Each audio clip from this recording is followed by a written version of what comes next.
Hello नमस्कार दोस्तों। स्वागत है आप सभी का पाई क्लासेस यूट्यूब चैनल पे। दोस्तों आज के मेरा वीडियो क्लास 10th फिजिक्स का चैप्टर 1 प्रकाश के प्रवर्तन एवं अपवर्तन। दोस्तों इस वीडियो में प्रकाश के प्रवर्तन एवं अपवर्तन से संबंधित 35 महत्वपूर्ण ऑब्जेक्टिव क्वेश्चन पे डिस्कस करेंगे जो आने वाले मैट्रिक बोर्ड परीक्षा के लिए काफ़ी ही महत्वपूर्ण है। और यह मेरा प्रकाश के प्रवर्तन एवं अपवर्तन का पहला वीडियो है। तो यह जो चैप्टर है दोस्तों काफ़ी बड़ा चैप्टर है, इससे काफ़ी ज़्यादा क्वेश्चन आपके मैट्रिक परीक्षा में पूछे जाते हैं। तो इसको 2 वीडियो में हम सारे ऑब्जेक्टिव क्वेश्चन को कवर करेंगे और यह मेरा पहला वीडियो है, तो आप इस वीडियो को शुरू से अंत तक देखें और सारे प्रश्न को याद रखें। तो चलिए देखते हैं आज का पहला क्वेश्चन। जल्दी से इस वीडियो को लाइक कर दीजिए, चैनल पर पहली बार आए हैं तो चैनल को भी सब्सक्राइब करके बेल आइकन को प्रेस। देखिए पहला क्वेश्चन है, कह रहा है दोस्तों कि कौन सा लेंस अपसारी लेंस भी कहलाता है। यह क्वेश्चन आपका मैट्रिक परीक्षा में पूछा गया क्वेश्चन है। तो देखिए पूछेगा एक अपसारी लेंस और एक अभिसारी लेंस। तो अपसारी पूछेगा तो हो जाएगा अवतल लेंस, यानी कि अवतल लेंस को अपसारी लेंस कहते हैं और अभिसारी लेंस उत्तल लेंस को कहते हैं। और ये दोनों का एक और नाम है जो आपका एग्जाम में वो पूछा गया है कि उभयावतल। तो उभयावतल जो है वो अवतल को कहेंगे और उभयोत्तल जो है वो उत्तल लेंस को कहा जाता है। ठीक है, तो यह भी नाम आप याद रखिएगा, उत्तल और अवतल लेंस को। तो अवतल लेंस किसे कहते हैं, तो वह लेंस जो किनारे पर मोटा होता है और बीच में पतला, उसे अवतल लेंस कहते हैं। और उत्तल लेंस का जो डिफिनेशन है वो किनारे पर पतला और बीच में मोटा होता है। ठीक है, तो इसे यह डिफिनेशन हो गया उत्तल लेंस का। और इसका 3 नाम आपको बता दी, अपसारी लेंस हो गया और एक उभयोत्तल और उभयावतल। ये दोनों भी नाम याद रखिएगा, ये दोनों नाम भी आपका कभी कभी पूछता है दोस्तों मैट्रिक परीक्षा में, तो आप इसे भी याद रखिएगा। तो क्वेश्चन नंबर फर्स्ट का सही आंसर ऑप्शन ए हो जाएगा, अवतल लेंस को अपसारी लेंस भी कहा जाता है। चलिए अगला क्वेश्चन देखिए, दूसरा क्वेश्चन। देखिए दूसरा क्वेश्चन जो है, दंत विशेषज्ञ किस दर्पण का उपयोग मरीजों के दांतों का बड़ा प्रतिबिंब देखने के लिए किया जाता है। तो डॉक्टर लोग जो है वो मरीजों को दांतों को, यानी कि मुंह में जो है दांतों को देखने के लिए किस दर्पण का उपयोग किया जाता है, तो उसमें अवतल दर्पण का उपयोग किया जाता है। यानी कि क्वेश्चन नंबर 2 का सही आंसर क्या हो जाएगा, ऑप्शन सी होगा। इसमें से जो छोटा छोटी चीज होती है वो बड़ी दिखाई देती है, इसीलिए अवतल दर्पण का उपयोग किया जाता है। चलिए आगे देखिए क्वेश्चन नंबर 3। क्वेश्चन नंबर 3 जो है वो प्रकाश तरंग का उदाहरण है। ऑप्शन है ध्वनि तरंग, प्रवेगिनी किरण, चुंबकीय विद्युत चुंबकीय तरंग और डी है इनमें से कोई नहीं। तो इनमें से कौन जो है वो प्रकाश तरंग का उदाहरण है, तो वो प्रवेगिनी किरण जो है यह प्रकाश तरंग का उदाहरण है, यानी इसका सही आंसर ऑप्शन बी होगा। चलिए आगे बढ़िए क्वेश्चन नंबर 4। देखिए क्वेश्चन नंबर 4 में पूछा गया कि किसी दर्पण के सामने चाहे कितनी दूरी पर खड़े हो आपका प्रतिबिंब सदैव सीधा प्रतीत यानी कि सीधा बन रहा है, तो वह जो दर्पण होगा कौन दर्पण होगा। ऑप्शन है केवल उत्तल, केवल समतल, केवल अवतल और ऑप्शन डी है समतल और अवतल दोनों। तो क्वेश्चन नंबर 4 का सही आंसर ऑप्शन डी हो जाएगा, समतल और अवतल ये दोनों दर्पण है जिसमें आपका प्रतिबिंब जो है वो सदैव सीधा प्रतीत होता है। चलिए आगे बढ़िए क्वेश्चन नंबर 5 में आइएगा। क्वेश्चन नंबर 5 में आपसे पूछा गया है कि एक लेंस की क्षमता -5 डायोप्टर है, तो इसकी फोकस दूरी होगी। आपको फोकस दूरी ज्ञात करने के लिए कहा गया है। तो P का जो मान दिया गया है वो आपका -5 डायोप्टर दिया गया है और P बराबर फार्मूला जो होता है वो 1/f होता है और एफ ही का हमको मान ज्ञात करना है।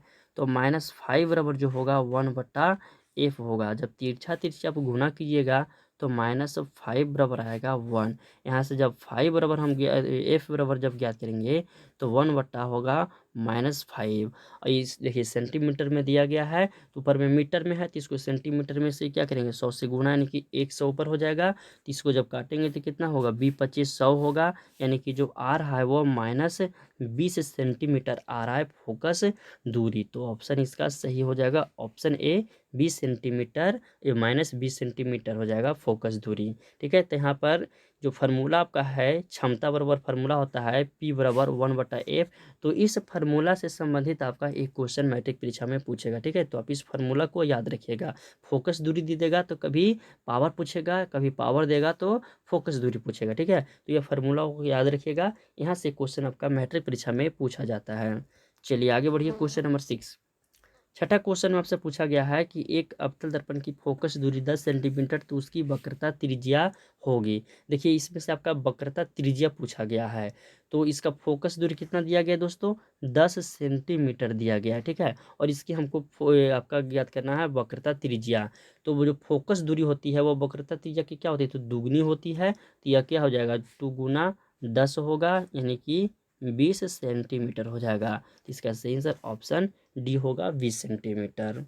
चलिए आगे देखिए, क्वेश्चन नंबर 7 में आपसे पूछा गया है कि प्रत्येक लेंस के दो वक्रता केंद्र होते हैं क्योंकि।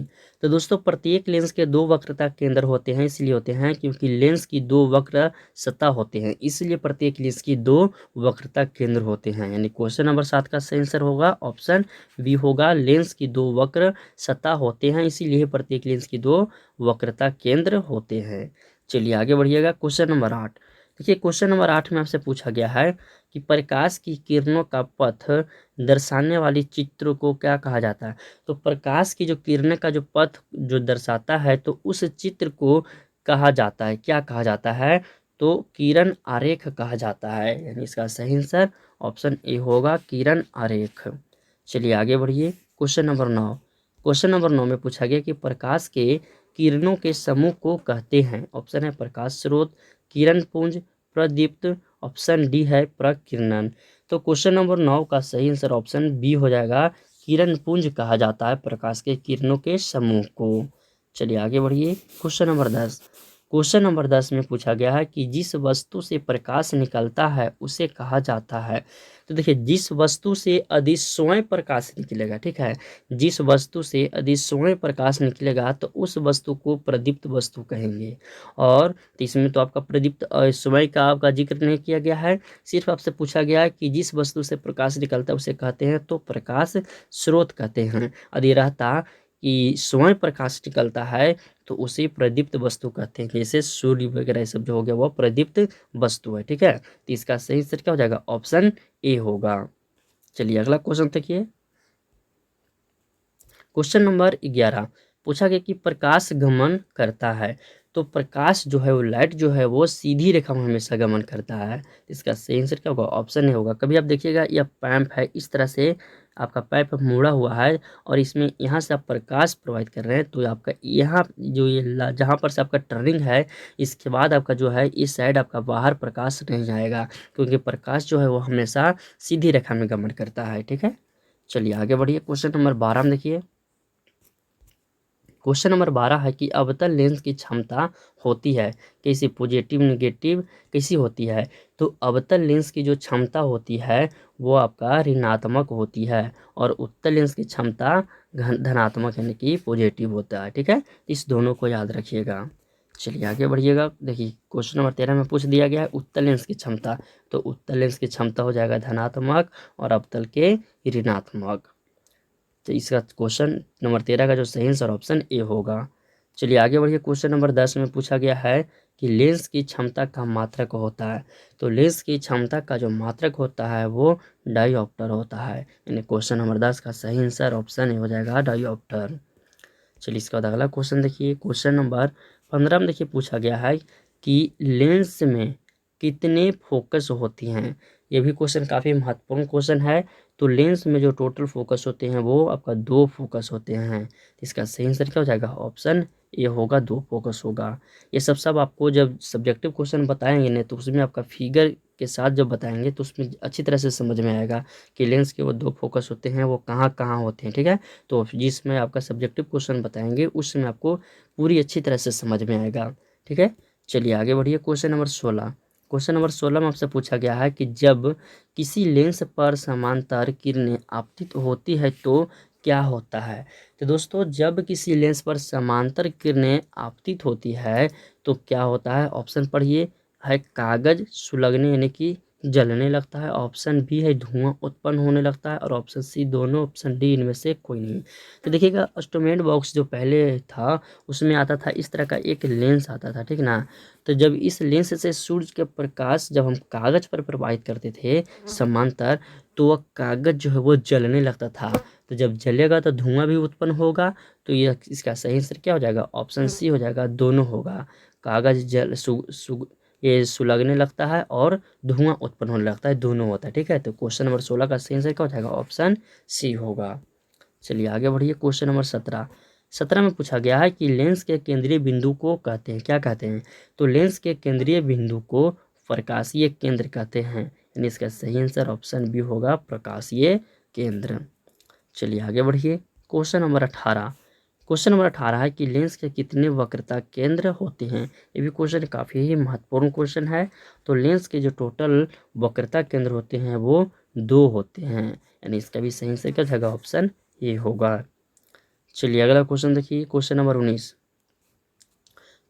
19 में पूछा गया कि उत्तल लेंस को कहते हैं, देखिए आ गया ना क्वेश्चन। जो पहला क्वेश्चन में बताए थे अवतल लेंस को अपसारी लेंस और उत्तल लेंस को अभिसारी लेंस कहते हैं। तो क्वेश्चन नंबर 19 का सही आंसर ऑप्शन ए हो जाएगा। और एक और नाम क्या बताए थे उत्तल लेंस का? उभयोत्तल लेंस। ठीक है, तो इस नाम को भी आप याद रखिएगा। चलिए आगे बढ़िएगा। क्वेश्चन नंबर 20 देखिए। क्वेश्चन नंबर 20 में आपसे पूछा गया है कि 2 पृष्ठों से घिरा हुआ कोई पारदर्शी माध्यम जिसका एक या दोनों पृष्ठ यहाँ पर गोलीय होगा, ठीक है, गोलीय हो तो वह कहलाता है। देखिए 2 पृष्ठ से घिरा हुआ कोई पारदर्शी माध्यम यानी कि आर पार दिखने वाला माध्यम जिसका एक या दोनों पृष्ठ जो है वो गोलीय होगा, यानी एक या दोनों पृष्ठ जो है वो गोलीय होगा, तो वो कहलाएगा, क्या कहलाएगा? लेंस कहलाएगा, दर्पण, वक्रता या वक्रित। तो क्वेश्चन नंबर 20 का सही आंसर ऑप्शन ए हो जाएगा, लेंस कहलाएगा। ठीक है, इसका सही आंसर ऑप्शन ए होगा। चलिए आगे बढ़िए। 21 नंबर क्वेश्चन, ये भी क्वेश्चन आपका परीक्षा में पूछा गया क्वेश्चन है, बताना है दर्पण सूत्र। तो दर्पण सूत्र क्या होता है? तो वो 1/f बराबर 1/v प्लस 1/u, तो यानी इसका सही आंसर ऑप्शन ए होगा। देखिए 1/f जो है ये साइड आपका लिखा गया, लास्ट में लिखा गया है, तो उससे आपका कोई दिक्कत नहीं है। आप इस तरह से लिखिए या आप इस तरह से लिखिए, दोनों सही है। तो इसका सही आंसर क्या हो जाएगा? ऑप्शन ए होगा। चलिए आगे बढ़िए। क्वेश्चन नंबर 21 में आइएगा। क्वेश्चन नंबर 22 में देखिए कि वाहनों के साइड मिरर में किस दर्पण का प्रयोग किया जाता है? यह भी क्वेश्चन आपका परीक्षा में पूछा गया क्वेश्चन है, मैट्रिक परीक्षा में। तो वाहनों के साइड मिरर में जो दर्पण का प्रयोग किया जाता है वह दर्पण आपका उत्तल दर्पण होता है, जिससे कि पीछे से जो भी वाहन आ रहा है उसे इस दर्पण में आप आसानी से देख सके और उस वाहन को साइड दे सके। ठीक है ना, वो जो पीछे से जो भी आपका वाहन आ रहा होगा उसका प्रतिबिंब इसमें छोटा बनता है, जिससे जो चालक है उस चालक को आसानी से वह दिख सके और जो पीछे से आ रही वाहन हो उसे साइड दे सके। इस पर एक सब्जेक्टिव क्वेश्चन भी है, उसको भी हम बताएंगे, उसमें आप अच्छी तरह से समझ जाइएगा। चलिए आगे बढ़िए। क्वेश्चन नंबर 23 में है कि टॉर्च एवं वाहनों, ठीक है, कि उग्रदीपों यानी कि हेड जो लाइट होता है ना, वह किस दर्पण का प्रयोग किया जाता है? देखिए टॉर्च हो गया या वाहन हो गया, तो उसमें जो हेड लाइट यानी कि फोकस जो मारने वाला लाइट होता है उसमें किस दर्पण का प्रयोग किया जाता है? तो उसमें अवतल दर्पण का प्रयोग किया जाता है, यानी कि क्वेश्चन नंबर 23 का सही आंसर ऑप्शन ए होगा, अवतल दर्पण। चलिए अगला क्वेश्चन देखिए। क्वेश्चन नंबर 24 में पूछा गया कि गोलीय दर्पण के प्रवर्तन पृष्ठ की वृत्ताकार सीमा रेखा का व्यास दर्पण का कहलाता है, क्या कहलाता है? तो गोलीय दर्पण का जो प्रवर्तन पृष्ठ की वृत्ताकार सीमा रेखा का जो व्यास है वह दर्पण का क्या कहलाएगा? तो द्वारक कहलाता है। ठीक है, यह भी क्वेश्चन महत्वपूर्ण है, तो आप इसे भी याद रखिएगा। ठीक है, इसमें देखिए अधिकांश क्वेश्चन जो है दोस्तों आपका परीक्षा में पूछा गया क्वेश्चन है, तो आप सभी क्वेश्चन को याद रखिएगा। चलिए आगे बढ़ जाइए। क्वेश्चन नंबर 25 में है कि सूर्य के प्रकाश के संकेंद्रण से उत्पन्न ऊष्मा के कारण जल उठता है, क्या जल उठता है? देखिए ये बताया था ना, ये जो इस तरह का आपका लेंस था जिससे कागज जलाते थे, तो यही वही क्वेश्चन का आपसे पूछा गया है कि सूर्य के प्रकाश से के जो संकेंद्रण से जो उत्पन्न ऊष्मा होती है, तो उस ऊष्मा के से जो जल उठेगा, ठीक है, वह क्या कागज जल उठेगा, पत्थर जल उठेगा या लोहे के चूर्ण या बालू का कण? तो कागज ही जल उठेगा। ठीक है, यानी कि कागज जलने लगेगा। इसका सही आंसर क्या हो जाएगा? ऑप्शन ए होगा। ये सब हम प्रैक्टिकली किए हैं, आप लोग भी प्रैक्टिकली करके देखिएगा। चलिए आगे बढ़िएगा। क्वेश्चन क्वेश्चन नंबर 26 में पूछा गया कि गोलीय दर्पण के ध्रुव तथा वक्रता त्रिज्या से गुजरने वाली सीधी रेखा को कहते हैं, क्या कहते हैं? तो गोलीय दर्पण के ध्रुव और वक्रता त्रिज्या से जो गुजरने वाली जो सीधी रेखा होती है, वह सीधी रेखा को क्या कहते हैं? तो मुख्य अक्ष कहते हैं। क्या कहते हैं? मुख्य अक्ष कहते हैं। चलिए आगे बढ़िए। Question number 27। क्वेश्चन नंबर 27 में है कि निम्न में से किस लेंस की फोकस दूरी धनात्मक होती है? किस लेंस की फोकस दूरी धनात्मक होती है? ऑप्शन है अवतल लेंस, उत्तल लेंस, समतल और अवतल लेंस दोनों। तो 27 का सही आंसर हो जाएगा ऑप्शन बी। उत्तल लेंस का जो फोकस दूरी होती है वो पॉजिटिव होती है और अवतल लेंस का जो फोकस दूरी होती है वो निगेटिव होती है। ठीक है, चलिए आगे बढ़िए। 28 नंबर क्वेश्चन। 28 नंबर क्वेश्चन है कि किसी लेंस द्वारा उत्पन्न आवर्धन का एसआई मात्रक क्या है? ऑप्शन है मीटर, सेंटीमीटर, मिलीमीटर और ऑप्शन डी है मात्रक विहीन, यानी कि कोई मात्रक नहीं होता है। तो आवर्धन का कोई मात्रक नहीं होता है, तो इसका सही आंसर ऑप्शन डी होगा। ठीक है, चलिए आगे बढ़िए। Question number 29। क्वेश्चन नंबर 29 में पूछा गया है कि देखिए, एक मिनट, आइए क्वेश्चन नंबर 28 इसको फिर थोड़ा समझिएगा क्यों नहीं होता है। आवर्धन वर्ग क्या होता है? प्रतिबिंब की ऊंचाई बता वस्तु की ऊंचाई होता है। तो प्रतिबिंब की ऊंचाई मान लीजिए कि आपका 4 सेंटीमीटर है। ठीक है, 4 सेंटीमीटर है और वस्तु की ऊंचाई आपका वो भी आपका 4 सेंटीमीटर है। तो देखिए, मात्रक सेंटीमीटर से सेंटीमीटर तो कट गया, तो इसका तो कोई मात्रक ही नहीं हुआ, इसीलिए आवर्धन का कोई मात्रक नहीं होता है। ठीक है, चलिए क्वेश्चन नंबर 29 में देखिए कि गोलीय दर्पण का वक्रता केंद्र को किस अक्ष से निरूपित किया जाता है? तो देखिए, गोलीय दर्पण का जो वक्रता केंद्र होता है ना, उसको किस अक्ष से निरूपित किया जाता है? CPOF, तो उसे C अक्ष से निरूपित किया जाता है। ठीक है, तो इसका सही आंसर ऑप्शन ए होगा। चलिए आगे बढ़िएगा। Question number 30। क्वेश्चन नंबर 30 में पूछा गया कि गोलीय दर्पण के प्रवर्तक पृष्ठ के केंद्र को दर्पण का कहा जाता है, क्या कहा जाता है? मध्य, ध्रुव, गोलार्ध या ऑप्शन डी अक्ष। तो क्वेश्चन नंबर 30 का सही आंसर ऑप्शन बी हो जाएगा, ध्रुव कहा जाता है। क्या कहा जाता है? ध्रुव कहा जाता है। चलिए आगे बढ़िएगा। 31 नंबर क्वेश्चन। 31 में कह रहा है कि वह गोलीय दर्पण जो बाहर की तरफ वक्रित हो कहलाता है। तो वह गोलीय दर्पण जो बाहर की तरफ जो वक्रित होगा वह क्या कहलाएगा? तो उत्तल दर्पण कहलाएगा। यानी क्वेश्चन नंबर 31 का सही आंसर ऑप्शन सी हो जाएगा, उत्तल दर्पण। चलिए इसके बाद अगला क्वेश्चन देखिएगा। Question number 32। क्वेश्चन नंबर 32 में है कि वह गोलीय दर्पण जो अंदर की तरफ, देखिए, बाहर की ओर उत्तल और अंदर की ओर जो वक्रित होगा वो अवतल कहलाएगा। तो इस दोनों क्वेश्चन को याद रखिएगा, दोनों क्वेश्चन परीक्षा में पूछा गया क्वेश्चन है। ठीक है, बाहर की ओर रहेगा तो उत्तल, बाहर की तरफ जो वक्रित करेगा उत्तल और अंदर की तरफ जो वक्रित होगा वो अवतल। ठीक है, तो इस दोनों क्वेश्चन को आप याद रखिएगा। चलिए आ जाइए क्वेश्चन नंबर 33 में। ये कह रहा कि गोलीय दर्पण का प्रवर्तक पृष्ठ वक्रीय हो सकता है। देखिए, यह क्वेश्चन में थोड़ा सा दिमाग लगाइए। इसके पहले जो दो क्वेश्चन हमको बताए थे उस क्वेश्चन से ही संबंधित यह है। कह रहा कि गोलीय दर्पण का जो प्रवर्तक पृष्ठ है वो वक्रित हो सकता है, तो अंदर और बाहर दोनों हो सकता है। ठीक है, अंदर और बाहर दोनों हो सकता है। तो इसका सही आंसर क्या होगा? ऑप्शन सी होगा, अंदर या बाहर दोनों तरफ। ठीक है, इसका सही आंसर ऑप्शन सी हो जाएगा। चलिए आ जाइए क्वेश्चन नंबर 34। क्वेश्चन नंबर 34 में पूछा गया कि यदि किसी भीम, यहाँ पर भीम नहीं बीम होगा, ठीक है, यह भीम जो लिखा हुआ है ना बीम होगा, यदि किसी बीम का प्रतिबिंब का आवर्धन ऋणात्मक है तो उस प्रतिबिंब की प्रकृति क्या होगी? देखिए, यदि किसी बीम का प्रतिबिंब, ठीक है, यानी किसी वस्तु का प्रतिबिंब का जो आवर्धन है ये जो है वो ऋणात्मक है, यानी कि नेगेटिव है, तो उस प्रतिबिंब की जो प्रकृति जो नेचर होगी वो क्या होगी? ऑप्शन है वास्तविक और उल्टा, वास्तविक और सीधा, आभासी और सीधा और आभासी और उल्टा। तो क्वेश्चन नंबर 34 का सही आंसर ऑप्शन ए हो जाएगा, वास्तविक और उल्टा। चलिए अगला क्वेश्चन देखिए। Question number 35। क्वेश्चन नंबर 35 में है कि प्रकाश के प्रवर्तन के कितने नियम? काफ़ी ही महत्वपूर्ण प्रश्न यह है और यह हमेशा मैट्रिक परीक्षा में पूछा गया है और काफ़ी आसान क्वेश्चन है। तो प्रकाश के प्रवर्तन कहे चाहे अपवर्तन पूछे, दोनों का दो ही नियम होता है। ठीक है, तो कौन कौन सा नियम होता है? सब्जेक्टिव क्वेश्चन में हम आपको टोटल बताएंगे। ठीक है, तो आप याद रखिए, प्रकाश के प्रवर्तन के कितने नियम? दो नियम। प्रवर्तन कहे चाहे अपवर्तन कहे, दोनों का दो नियम होता है। ठीक है, तो आप इसका आंसर याद रखिएगा, दो नियम। तो दोस्तों इसी तरह से वीडियो समाप्त करते हैं। आप हमें कमेंट कर बताइएगा कि 35 क्वेश्चन में आपको पहले से कितना याद था। ठीक है, तो मिलते हैं अगली वीडियो में। वीडियो पसंद आया हो तो वीडियो को लाइक करिए, अपने दोस्तों में शेयर करिए। चैनल पर पहली बार आए हैं तो चैनल को सब्सक्राइब करके बेल आइकन को प्रेस कर